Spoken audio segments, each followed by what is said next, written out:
اعوذ باللہ من الشیطان الرجیم بسم اللہ الرحمن الرحیم رب اشرح لی صدری ویسر لی امری واحلل عقدۃ من لسانی یفقہوا قولی۔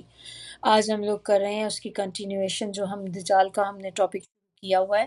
تو اگلی آیات، اس میں اگلی احادیث بلکہ ہم دیکھتے ہیں کہ کیا ہمارے لیے نیا لیسن ہے، کیا چیز ہمیں بات پتہ چلتی ہے۔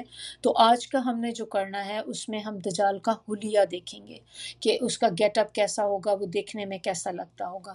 تو اس کے بارے میں ایک حدیث ہے، حضرت عبداللہ بن عمر فرماتے ہیں کہ رسول اللہ صلی اللہ علیہ وسلم نے فرمایا، میں نے خواب میں دیکھا کہ میں طواف کر رہا ہوں، اچانک میں نے ایک آدمی دیکھا، گندم کی جیسے رنگ والا، سیدھے بالوں والا، اس کے بالوں سے پانی ٹپک رہا تھا جیسے ابھی ابھی غسل کیا ہو۔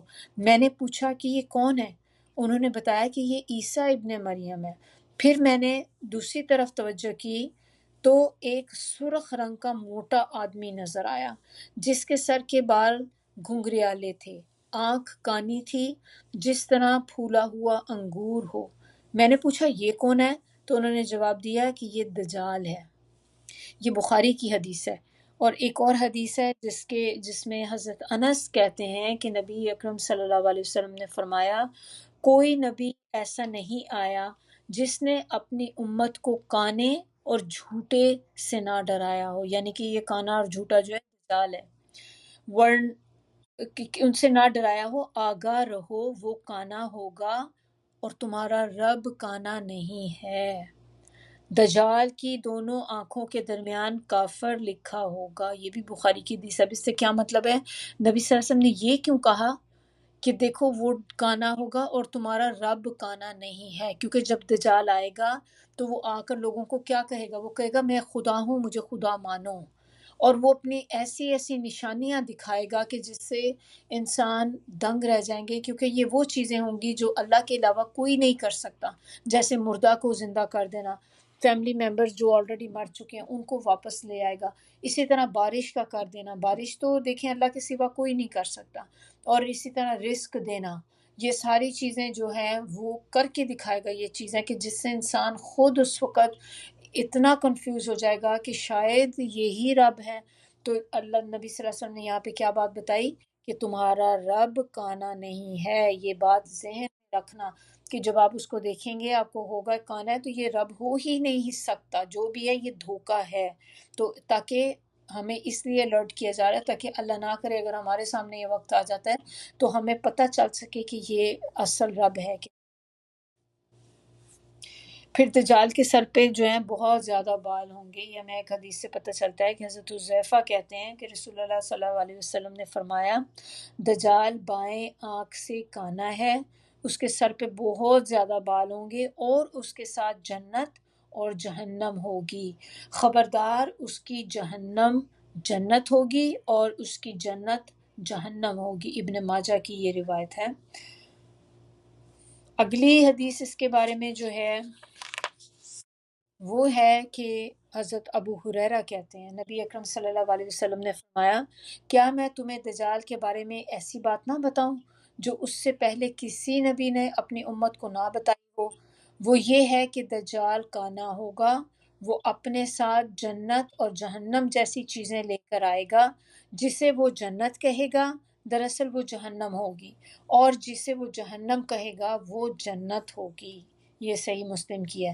پھر اسی طرح حضرت حذیفہ نے کہا کہ نبی صلی اللہ علیہ وسلم سے روایت ہے، نبی صلی اللہ علیہ وسلم نے فرمایا کہ آپ صلی اللہ علیہ وسلم نے دجال کے بارے میں کہا کہ اس کے ساتھ پانی اور آگ ہوگی، در حقیقت اس کی آگ ٹھنڈا پانی ہوگا اور اس کا پانی آگ ہوگا، خبردار اپنے آپ کو ہلاک نہ کر لینا۔ اب اس میں اسی چیز کو جو پانی اس کے پاس ہوتا ہے، اس کی ایک اور حدیث بھی ہمارے پاس ہے، حضرت حذیفہ ہی سے روایت ہے کہ رسول اللہ صلی اللہ علیہ وسلم نے فرمایا، دجال جب نکلے گا تو اس کے پاس پانی اور آگ ہوں گے، جسے لوگ پانی سمجھیں گے وہ در حقیقت جلانے والی آگ ہوگی، اور جسے لوگ آگ سمجھیں گے وہ در حقیقت ٹھنڈا پانی ہوگا، لہٰذا تم میں سے جو کوئی وہ موقع پائے تو اسے چاہیے کہ وہ آگ میں کود پڑے، کیونکہ وہ میٹھا اور پاکیزہ پانی ہوگا۔ تو یعنی کہ دیکھیں یہاں پہ کتنی بڑی وہ آپٹیکل الوژن کی طرح کی وہ چیز بنا کے پیش کرے گا کہ اپوزٹ اس نے دیا ہوا ہے ہر چیز کو۔ تو نبی صلی اللہ علیہ وسلم کی حدیث سے کیا پتہ چلتا ہے کہ اگر اللہ نہ کرے ہم میں سے کسی کو ایسا موقع دینا پڑے تو وہ آگ کے اندر کود جائے، کیونکہ اس کی جو آگ ہوگی وہ ٹھنڈا پانی ہوگا۔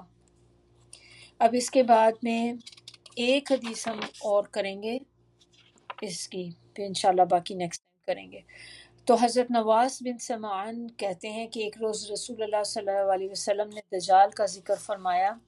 ہم نے عرض کیا یا رسول اللہ، زمین میں اس کا گھومنا کس تیزی سے ہوگا؟ تو آپ صلی اللہ علیہ وسلم نے فرمایا اس بارش کی طرح جسے ہوا پیچھے سے دھکیلتی ہے۔ وہ ایک قوم کے پاس آئے گا اور انہیں اپنے آپ پر ایمان لانے کی دعوت دے گا۔ وہ ایمان لیں گے، اس کی بات مان لیں گے، چنانچہ وہ آسمان کو حکم دے گا کہ وہ بارش برسائے، زمین کو حکم دے گا کہ وہ نباتات اگائے۔ شام کے وقت لوگوں کے جانور چراگاہوں سے واپس آئیں گے تو ان کی کوہانیں پہلے سے بڑی ہوئی ہوں گی، کشادہ ہوں گی، اور ان کی پتیاں خوب بھری ہوئی ہوں گی، یعنی کہ ان کے اپنے جو جانور ہوں گے موٹے تازے ہو کر واپس آئیں گے، موٹے تازے ہو جائیں گے بہت سارے ایک دم سے۔ دوسری قوم کے، پھر وہ دوسری قوم کے پاس جائے گا، ان کو تو اس نے کر دیا نا، ان کو خراب کر دیا، تو اب دوسری قوم کے پاس جائے گا، پھر انہیں بھی اپنے آپ پر ایمان لانے کی دعوت دے گا، لیکن وہ اس کی دعوت کا انکار کر دیں گے۔ چنانچہ دجال وہاں سے چلا جائے گا اور ان لوگوں پر قحط سالی مسلط ہو جائے گی، یعنی کہ ڈراؤٹ آ جائے گا ان لوگوں پہ جنہوں نے انکار کیا تھا اس کا، اور ان کے مالوں میں سے کچھ بھی ان کے پاس نہ بچے گا، ہر طرف ویرانی ہو جائے گی، اور کیونکہ مال بھی ختم، ان کا پانی بھی ختم، جب پانی نہیں ہوگا قحط آ جائے گا تو ان کے جانور بھی مر جائیں گے، ہر چیز ان کی جو ہے ختم ہو جائے گی، اور پھر دجال ویران جگہ کی طرف چلا جائے گا اور زمین کو حکم دے گا کہ اپنے خزانے اگل دے، تو زمین اپنے خزانے اس طرح نکال کے جمع کر دے گی جس طرح شہد کی مکھیاں بڑی مکھیوں کے گرد ہجوم کرتی ہیں۔ یہ صحیح مسلم کی حدیث ہے۔ حضرت ابو ہریرہ کہتے ہیں کہ رسول اللہ صلی اللہ علیہ وسلم نے فرمایا تین باتیں ظاہر ہونے کے بعد کسی ایسے شخص کو ایمان لانا فائدہ نہیں دے گا جو اس سے پہلے ایمان نہیں لایا، حالت ایمان میں کوئی نیک کام نہیں کیا۔ تو کیا چیزیں؟ تو پہلی چیز اس میں جو ہوگی وہ ہوگی سورج کا مغرب سے نکلنا، نمبر 2 اس کے اندر ہوگی دجال کا ظاہر ہو جانا، نمبر 3 دابت الارض کا نکلنا، دابت الارض جو ہے وہ بھی ایک جانور ہے جو نکلے گا قیامت کے قریب۔ تو نبی صلی اللہ علیہ وسلم نے تین چیزیں ہمیں بتا دیں کہ جس نے اس سے پہلے ایمان نہیں لے کر آیا، جو اس سے پہلے ایمان لے آیا وہ تو سیکیور ہو جائے گا، لیکن اگر کوئی بندہ جو ایمان نہ لے کر آیا اور یہ تین چیزیں طلوع ہو گئیں، واقعہ ہو گئیں، تو پھر اس کا ایمان لانا کوئی فائدہ نہیں دے گا اس کو۔ تو یہاں تک ہمارا آج کا لیسن تھا، انشاءاللہ بقیہ جو ہے وہ ہم اپنی نیکسٹ کلاس میں کریں گے۔ سبحانک اللہم و بحمدک نشہد ان لا الہ الا انت نستغفرک و نتوب الیک۔ سبحان ربک رب العزت عما یصفون وسلام علی المرسلین والحمد للہ رب العالمین۔ ربنا تقبل منا انک انت السمیع العلیم وتب علینا انک انت التواب الرحیم۔ السلام علیکم ورحمۃ اللہ وبرکاتہ۔